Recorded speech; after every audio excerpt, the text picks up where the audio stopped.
wa nastaghfiruh wa na'udzu billahi min shururi anfusina wa min sayyiati a'malina man yahdihillahu fala mudhillalah wa may yudlilhu fala hadiyalah. Asyhadu an la ilaha illallah wahdahu la syarikalah wa asyhadu anna Muhammadan abduhu wa rasuluh alladzi la nabiyya ba'dah, amma ba'du. Alhamdulillah, dengan kudrah iradah serta inayah dari Allah Subhanahu wa taala, kita semua masih diberikan kesempatan juga kelasan waktu untuk hadir di tempat ini. Insya Allah semuanya dalam keadaan sehat walafiat. Tak lupa juga kita bersyukur kehadirat Allah Subhanahu wa taala atas segala limpahan rahmat, inayah serta hidayahnya, yang dengan itu semua kita bisa mendorong diri kita untuk mendekatkan diri kepada Allah dengan jalan atau wasilah mencari ilmu. Semoga segala usaha dan ikhtiar itu semua dicatat di sisi Allah sebagai amalan soleh. Di edisi Selasa yang ketiga, yang sudah absen kurang lebih 3 kali ya. Sebab ya harus mendampingi ya, menjadi bapak siaga. Alhamdulillah bisa bertemu kembali bersua dengan ibu dan bapak jamaah Ibnu Hajar, juga ikhwatu iman yang ada di rumah masing-masing melalui layanan streaming Facebook Ibnu Hajar Media. Nah, insya Allah pada hari ini kita akan sedikit membahas tentang istilah ya, atau nama atau sebutan manusia dalam Al-Quran. Sebab Al-Quran ya, menyebut manusia bukan hanya dengan satu lafaz atau satu kata saja. Nah, sebab Al-Quran menyebut manusia dengan 3 istilah kunci, yang mana semua itu 3 kalimat atau lafaz ini mempunyai makna yang berbeda-beda. Yang pertama, Al-Quran menyebut manusia sebagai bashar. Yang kedua, Al-Quran kadang juga menyebut manusia sebagai insan. Dan yang terakhir, manusia itu disebut dalam Al-Quran An-Nas. Nah, maupun bashar, insan, dan An-Nas, itu semua mempunyai makna yang berbeda-beda. Ya, tuh. Nah, langsung saja yang pertama, bashar. Al-Quran menyebut manusia itu dengan kata atau lafaz bashar.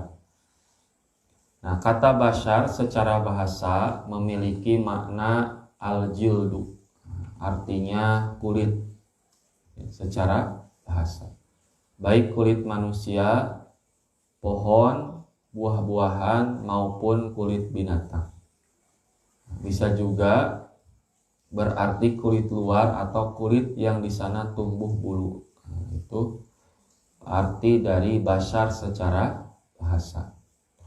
Nah, bersalaman atau hubungan suami istri dalam Al-Quran maupun hadis ya, bahasanya menggunakan istilah mubasyarah, yang berarti bertemunya 2 kulit manusia. Sebab tidak mungkin bersalaman atau bercampurnya suami dan istri itu jarak jauh. Nah, jadi mubasyarah itu bertemunya 2 kulit manusia. Nah, itu teh berasal dari kata bashar.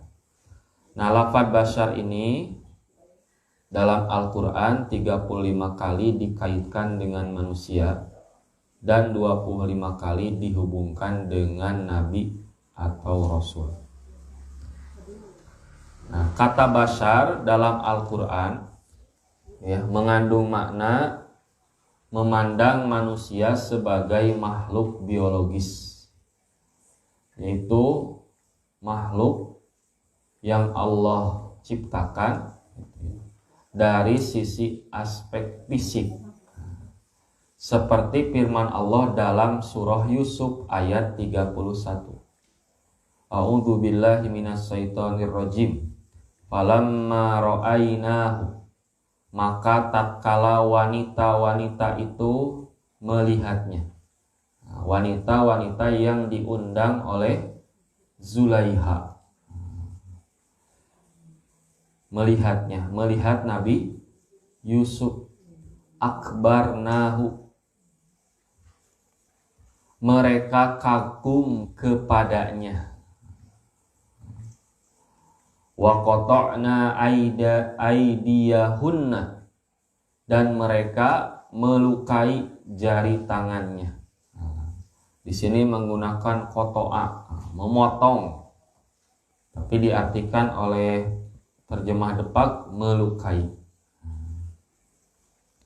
Wa qulna, dan mereka berkata, hasyalillah, maha sempurna Allah, mahadza basyaron, ini bukanlah manusia. Kata perempuan yang melihat Nabi Yusuf, in hadza illa malakun karim, sesungguhnya ini tidak lain hanyalah malaikat yang mulia. Nah, di sini para pembesar wanita Mesir yang diundang Zulaiha memandang Yusuf dari segi basyar, dari segi fisik, yaitu keindahan dan ketampanan penampilan beliau. Nah, bukan dari segi kesalehan, bukan dari segi moralitas ataupun kredibilitas yang dimiliki oleh Nabi Yusuf. Murni urusan aspek biologis yang dipandang, yang dilihat oleh wanita-wanita pembesar Mesir. Nah, kemudian yang menegaskan kembali bahwa penggunaan kalimat basyar dalam Al-Quran itu bermakna biologis atau manusia sebagai makhluk fisikal, seperti orang-orang kafir yang menolak kerasulan Muhammad SAW, sebab Nabi Muhammad itu sama seperti mereka, sama berjalan-jalan di pasar, sama makan dan minum, sama menikah. Untuk itu apa yang membedakan saya, kata orang kafir, dengan Rasulullah? Untuk itulah Nabi diperintahkan oleh Allah untuk menegaskan secara fisik, secara biologis, secara bentuk tubuh, Rasulullah itu sama seperti manusia pada umumnya. Yang membedakan adalah Rasulullah diberikan wahyu, diperintah untuk menyampaikan risalah. Rasulullah diperintahkan untuk menegaskan, Qul innama ana basyarun mislukum.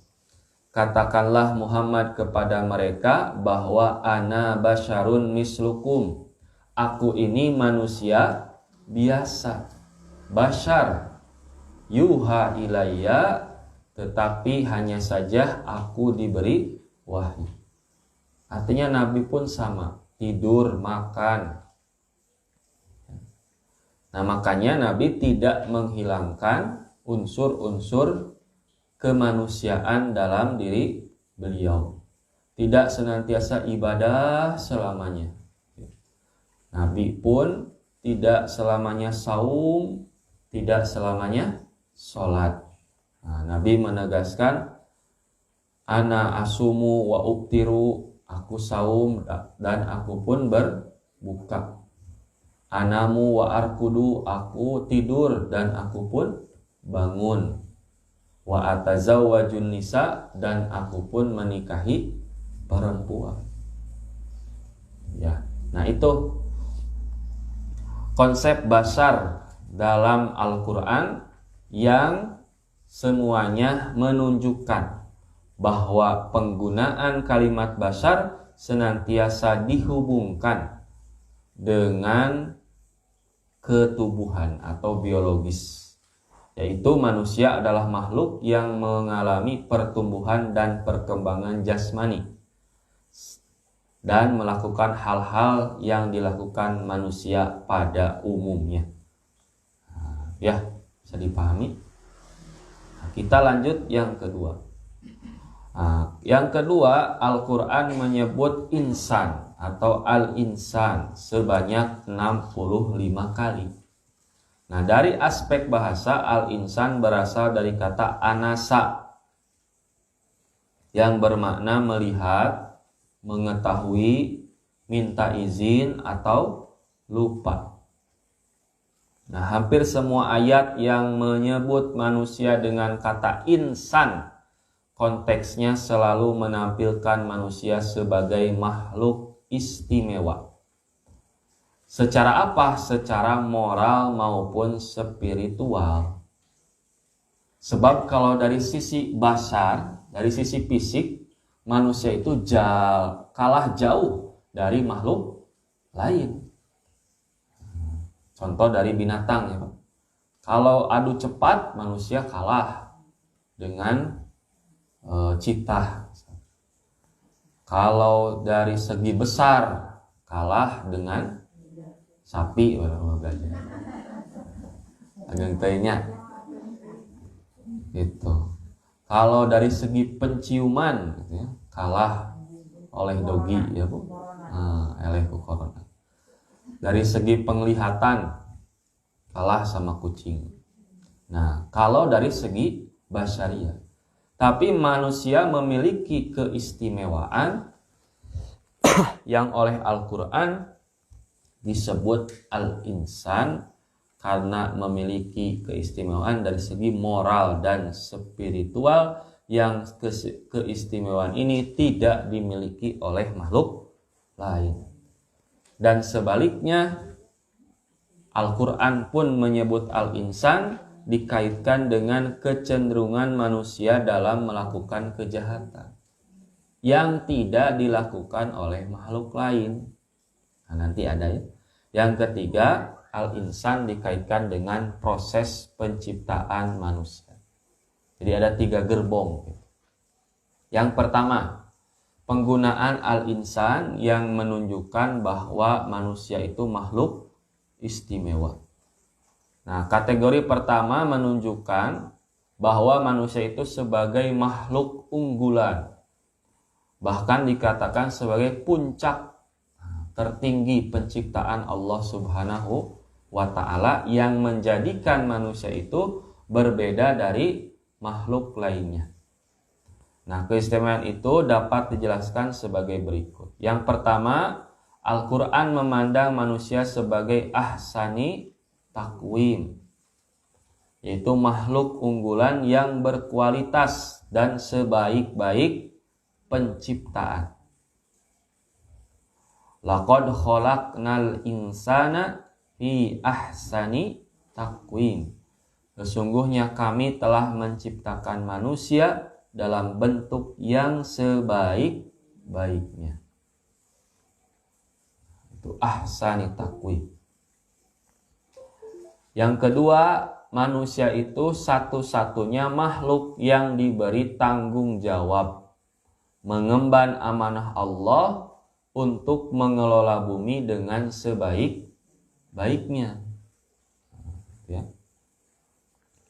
Inna aradna al-amanata 'alas samawati wal ard. Sesungguhnya kami telah mengemukakan amanat kepada langit dan bumi. Wal jibali, dan gunung-gunung. Fa'abaina, maka semuanya enggan ayyah milnaha, untuk memikul menanggung amanat itu. Wa ashfaqna minha, dan mereka khawatir akan mengkhianatinya. Tetapi wahamalahal insan, dan dipikulah amanat itu oleh manusia. Innahu kana zaluman jahula. Sesungguhnya manusia itu amat zalim dan amat bodoh. Ya. Atau ayat lain yang menegaskan bahwa Allah Subhanahu wa taala memilih atau menjadikan manusia sebagai khalifah di muka bumi. Nah, kemudian yang menjadikan manusia istimewa itu adalah manusia diberi atau dibekali oleh akal yang melahirkan nalar sehingga manusia memiliki kemampuan untuk mengembangkan ilmu pengetahuan dan dapat mengemban tugas dengan sebaik-baiknya di muka bumi. Iqra bismi rabbikal ladzi khalaq. Bacalah dengan menyebut nama Tuhanmu yang menciptakan. Khalaqal insana min 'alaq. Dia telah menciptakan manusia dari segumpal darah. Iqra, bacalah, wa rabbukal akram, dan Tuhanmu lah yang maha pemurah. Alladzi 'allama bil qalam, yang mengajarkan manusia dengan perantaraan kalam. Allamal insana ma lam ya'lam. Dia mengajar kepada manusia apa yang tidak diketahuinya. Atau dalam ayat lain, wa 'allamal adamal asma'a kullaha. Nah, Allah mengajarkan Adam dengan nama-nama. Artinya Allah memberikan pengetahuan kepada manusia, kepada Bani Adam untuk sebagai bahan dalam memakmurkan bumi. Yang dulu tidak mungkin, sekarang mungkin. Dulu manusia tidak mungkin bisa terbang, sekarang bisa terbang. Dulu manusia tidak mungkin bisa melihat isi perut tanpa membedahnya, sekarang bisa. Nah, itu sekedar contoh bahwa Allah telah memberikan bekal bagi kita untuk memakmurkan dunia yang menjadikan kita makhluk istimewa. Kemudian manusia itu dalam proses abdi atau penghambaannya kepada Allah memiliki sifat yang istimewa, yaitu dipengaruhi lingkungan dan kondisi psikologis. Nah, manusia itu selain aspek akal tadi, juga memiliki elemen yang disebut elemen kolbu. Yang mana berubah-ubah. Jika ditimpa musibah, manusia akan menyebut-nyebut nama Allah. Sampai kering tenggorokan menyebut nama Allah. Kergempa teh, Allahu Akbar, astagfirullah. Nah, tetapi beres gempa, manusia cenderung sombong dan lupa diri, mabok dewe. Lanjutkan.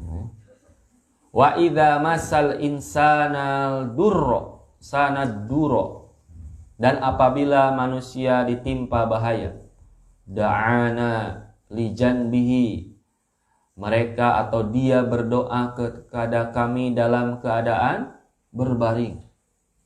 Ya Allah, ya Allah. Au qaidan, atau duduk. Au qaiman, atau dalam keadaan berdiri. Ya.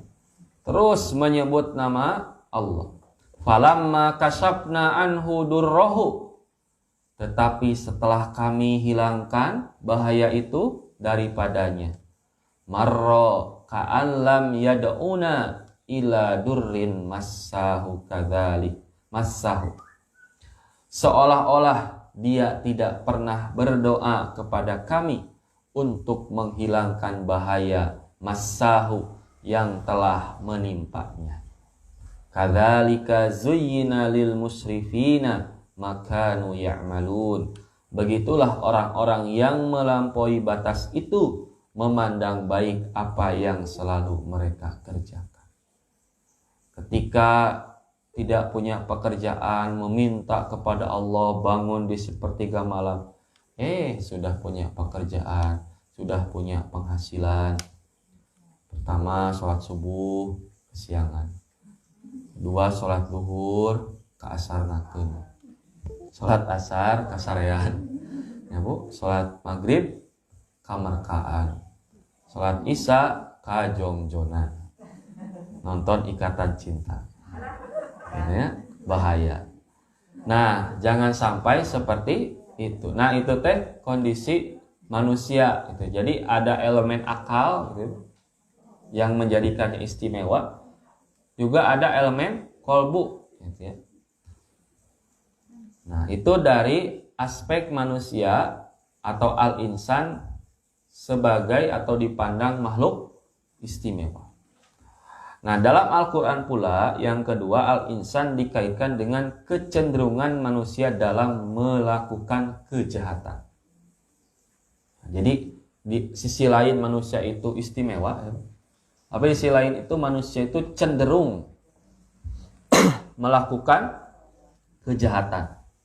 Yang pertama, manusia itu cenderung berbuat zalim dan membangkang. Silaturrahim ya Arabna teka cantumkeun. Jadi silaturahim itu di surah Ibrahim ayat 34. Dan dia telah memberikan kepadamu keperluanmu. Sekedap. Ibrahim ayat 34.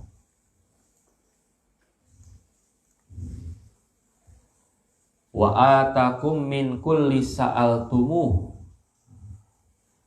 dan dia telah memberikan kepadamu keperluanmu dari segala yang kamu minta. Wa in ta'uddu nikmatallah la tahsunaha, dan bila kamu menghitung nikmat Allah tidaklah dapat kamu menghinggakannya atau menghitungnya. Innal insanaladzalumun kaffarun, sesungguhnya manusia itu sangat zalim. Sangat zalim dan sangat kafar, mengingkari nikmat Allah atau membangkang. Nah, itu manusia itu mempunyai potensi dalam dirinya, yaitu untuk berbuat zalim dan membangkang. Kemudian yang kedua, manusia itu cenderung tergesa-gesa dan tidak berpikir jauh ke depan. Wa yad'ul insanu bisyarri du'aahu bil khair, dan manusia itu mendoa atau berharap untuk kejahatan sebagaimana ia mendoa untuk kebaikan. Wa kanal insanu ajula, dan adalah manusia bersifat tergesa-gesa. Jika maling Bu teka panggih alhamdulillah. Maling itu. Nah, kemudian yang ketiga, manusia itu cenderung kikir dan suka membantah perintah.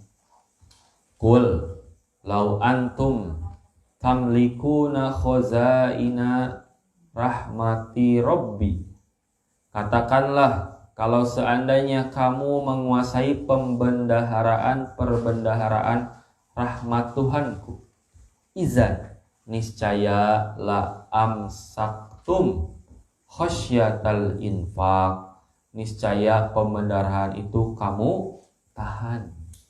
Wa kanal insanu qaturo, karena dan manusia adalah manusia yang sangat kikir.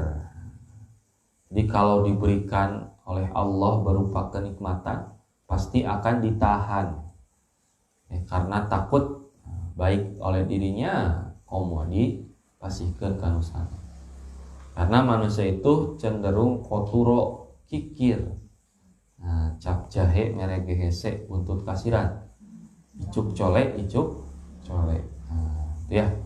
Yang keempat, manusia cenderung resah, gelisah dan egois. Innal insana khuliqa halu'a, sesungguhnya manusia itu diciptakan bersifat keluh kesah. Lagi kikir.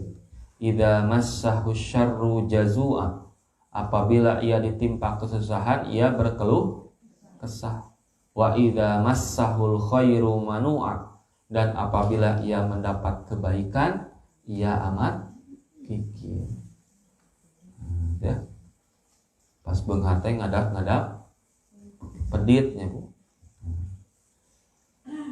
Kemudian itu ya, mohon maaf. Yang kedua, al-insan dikaitkan dengan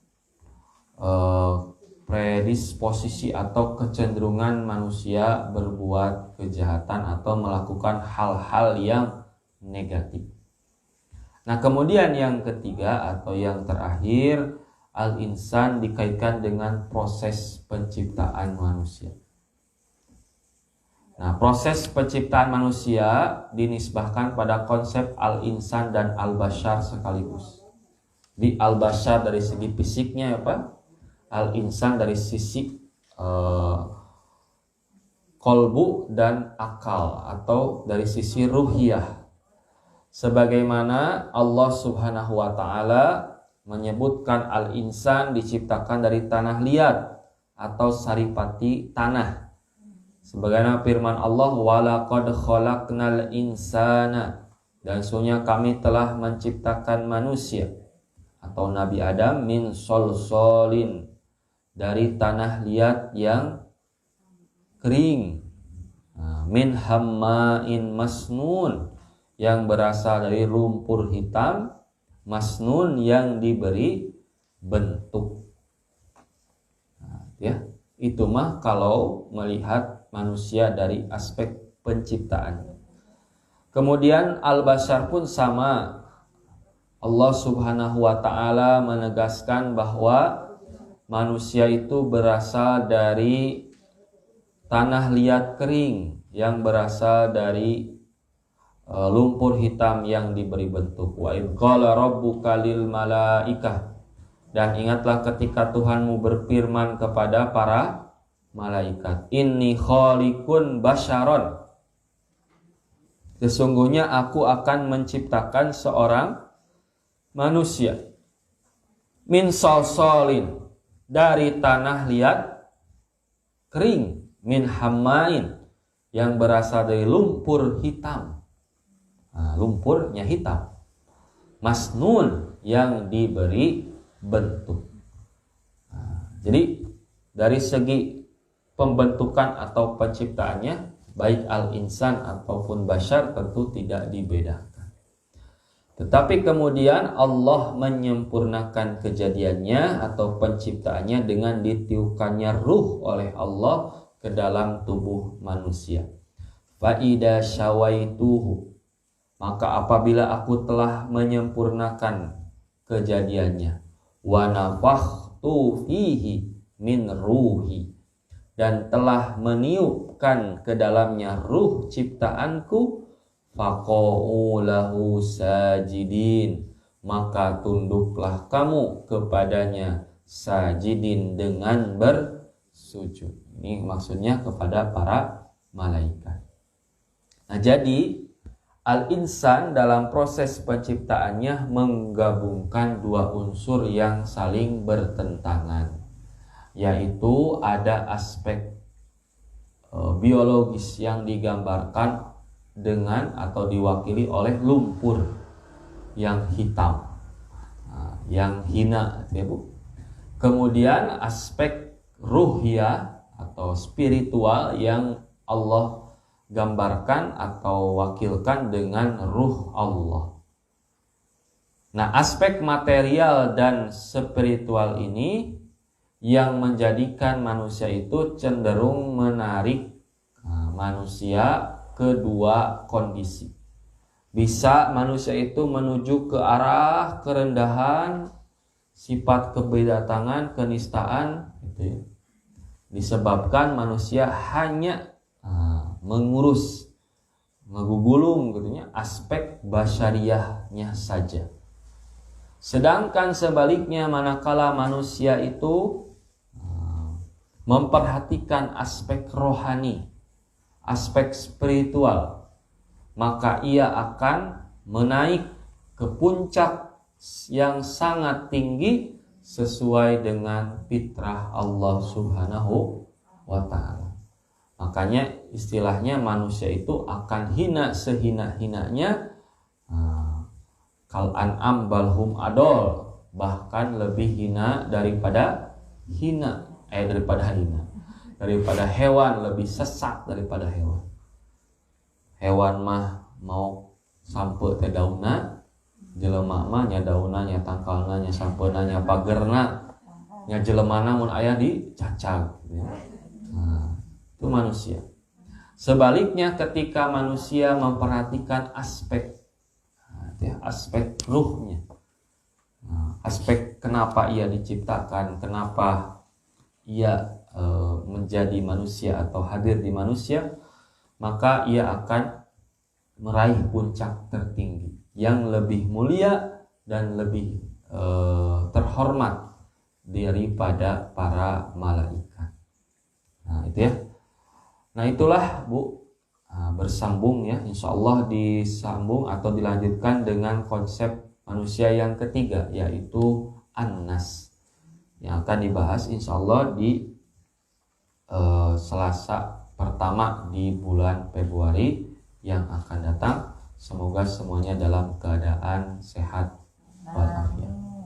Nah itu ya manusia dari segi nama. Nah sedikit nanti ada manusia dalam konsep agama-agama, yang mana dalam agama lain manusia itu dipandang berbeda ya Bu.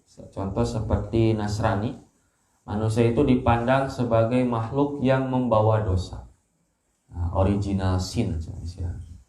Jadi sejak lahir manusia sudah membawa dosa, sehingga ada konsep penebus dosa. Sehingga dulu dalam hukum Eropa, khususnya Prancis di bawah Napoleon Bonaparte, dalam hukum peradilan atau pidana, jangan membuktikan manusia itu karena konsepnya berdosa, berarti dia harus membuktikan bahwa dia tidak salah. Jadi misalkan maling itu nggak salah, gitu. Jadi kamu harus membuktikan bahwa kamu tidak maling. Nah baru setelah Napoleon yang konon katanya membaca manuskrip Islam yang menegaskan bahwa kullu mauludin yuladu alal fitrah. Nah sehingga dirubah bahwa manusia itu pada asalnya tidak bersalah, atau asas praduga tak bersalah, sehingga bukan membuktikan dirinya tidak salah, tapi harus dibuktikan dengan bukti-bukti bahwa dirinya bersalah atau tidak. Kemudian dari konsep agama Buddha dan Hindu, bahwa manusia itu berasal dari alam, sehingga ada pertentangan di antara tubuh manusia itu antara kebaikan dan kejahatan, yang pada faktanya alamlah yang menang.